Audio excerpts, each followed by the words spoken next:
Suddenly, the little-known reality of Christians in Israel has become a trending topic. A lot is being said, but let's find out the truth right now from the ground. In fact, right from Nazareth, the hometown of Yeshua. So, Pastor Saleem Shalash, what is the reality of Christians in Israel? It's a good question, Brother Raj. And really, I just want to greet everybody who's listening to us for the truth, not to the media, because the media is trying to show the fake news and not the reality. Christian in Israel, what is life really like? And many people think about this question many times. There is a positive side to the story of Christians in Israel that many people don't hear about it, Raj, and or ignore it in another way. And the media is not interested to show the truth.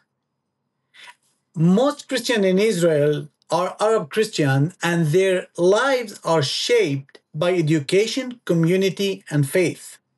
And I will give just few points very shortly that people could understand the situation of Christians who live in Israel, how they live.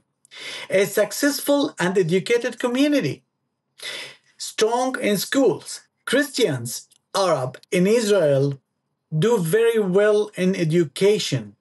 About 84% finish high school with grades good enough for university more than most other groups. And my daughter now on October she's gonna start study in Tel Aviv University.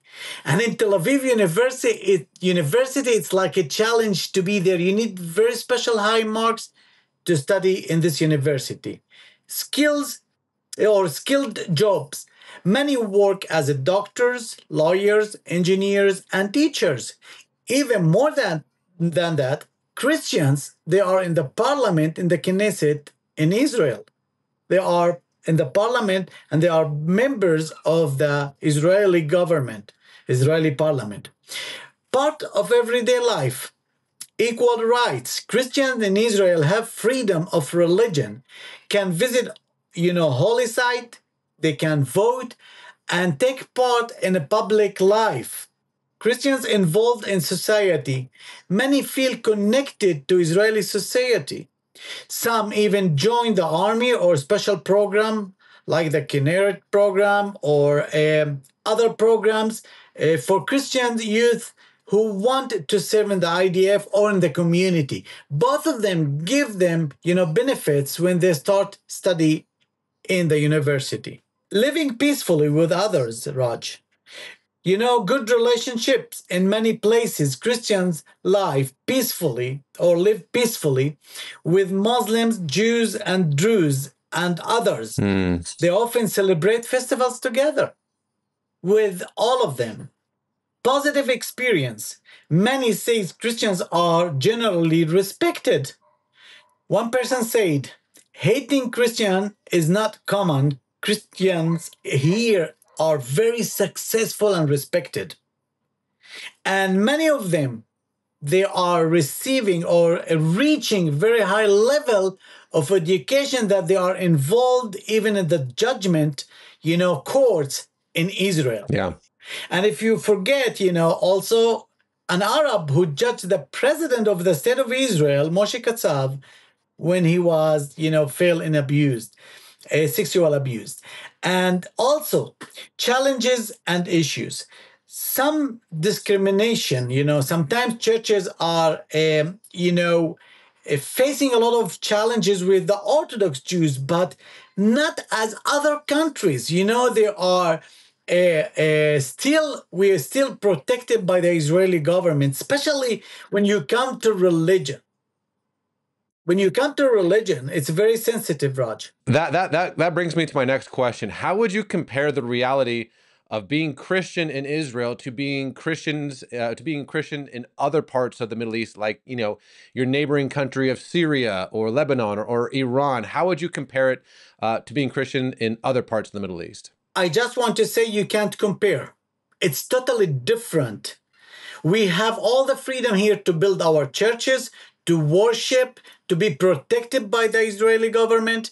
And more than that, we have the freedom to share the gospel all over the world. And that is prohibited in many Arab countries. I know a lot of friends, Coptic friends in Egypt, they are persecuted daily. If they want to build like a small room, like a bathroom, toilet, restroom, they need to wait for years until they have the permission to build it. In Israel, you have all the freedom. In Israel, it's a democratic country that give the freedom to the Druze, to Muslims, to Christians, and to Jewish to practice their belief without any persecution from others. And it's a very sensitive situation, Raj, when it's come to to persecute a church or to persecute somebody that he belonged to Christians, Muslims, or Druze. And by the way, we've been in one time, our church was stoned by stones. And for 2 or 3 times, we didn't know every time they stoned, the door outside and they ran away. The police was so interested and he surrounded the area as a civil. And he surrounded the area until he catch these people and punish them. So you still protected here because even if you are minority, in all of Israel, we are 160,000 Christian who live in Israel. We are minority of minority, but we still blessed to be in this land. Christian in Wow. Israel, if I want to make it short, Raj, Christians in Israel are educated, successful, and active in their communities. They enjoy religious freedom and good relation with others, but still face some challenges. Overall, they are respected part of Israel, and there are so much, how do we know that we are respected? Every year we are invited to the president of the state of Israel house in Christmas to greet us and to congratulate us for the Christmas. Well, let me ask you maybe two more questions. How would you compare that to Christians living under the Palestinian Authority, in places like Bethlehem, and also Christians under Hamas in Gaza? So, how are Christians treated in these Palestinian territories? You don't have this freedom, Raj. You are limited. You are not allowed to share the gospel. We have a lot of stories that we can share. About Rami, that all his sin in Gaza was distributing Bibles in a small, room, and he was kidnapped by Hamas, and they cut him pieces and they threw him on garbage. His mom still live in Bethlehem. His mom is still living in Bethlehem, and when she told me the story of Rami, I was totally shocked. Can you imagine? If people would like to know about this story, no problem. I can send all the details. But you don't have any freedom. They don't believe what you believe, so they don't accept you in their community.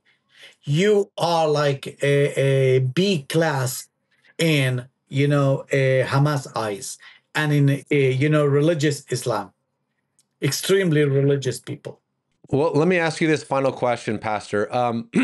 Why do you think all of a sudden there is so much interest, or I guess a better word is condemnation, criticism, um, uh, scapegoating? I don't know what the word is, but there's just so much attention all of a sudden, out of nowhere almost, where there's just all this condemnation being piled upon Israel for how it treats its Christians, and silence when it comes to how Christians are being treated in Syria, in Nigeria. Why do you think all of a sudden the world is so interested in your community and caricaturizing it? That's is my question to the world. Really, Raj. When everything happened around the world, I don't know if you have heard, just in Congo, 28 people was killed 2 days ago. Who heard about them? Who care about them? Forgive me for this sentence, but not Jews, no news. Yep. So what Yep. I'm saying, all over the world, the Christians are persecuted, they are killed daily, they are tortured daily, and we can see a lot of victims that they are suffering every day, and the world don't care. And they blame Israel always, And I just want to finish with this one. Okay? I can make a deal with anyone. He come here to Israel and ask 10 people, 10 Christian people who live in Israel, if one of these 10 accept to give his Israeli passport and to leave Israel, I will pay all the cost of this trip. Wow. Wow. It's a practical. It's a practical. Yeah. It's a reality. We are living in peace. I have a lot of friends, on Facebook, on Instagram. When Hamas is trying, like they are coming to set us free. Set us free from who?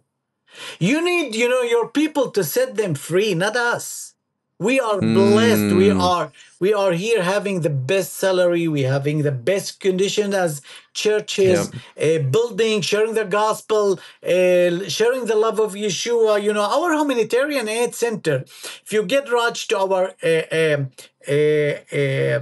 website, homejtk.org, or American one, jtk-israel.org, you can see all the work that we are doing. And all this work, it's not about, who we are, it's about who God is.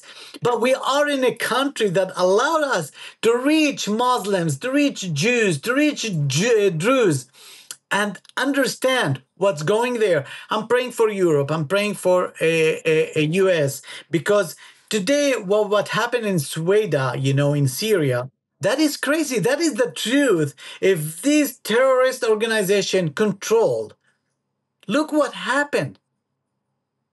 And if the Druze is not strong, they can't get in and, stop all this. Well, Pastor, you are such an important voice, but the thing is it's not just you. There's so many people that I just don't understand why the haters won't just talk to people like you. I've been to Israel 30 times, and I've seen it for myself, and it just seems like people are obsessed with distorting the reality, with having a very small minority group of Christians being the most vocal. It's almost like people don't want your voice being heard. And here on CBN, that won't be the case. My friend, Shukran, Toda Rabah, and Habibi, Pastor Saleem, you are a treasure. And I'm so thankful that you use your voice in such amazing ways. God bless, my friend. Thank you very much, Raj. And always need your prayers.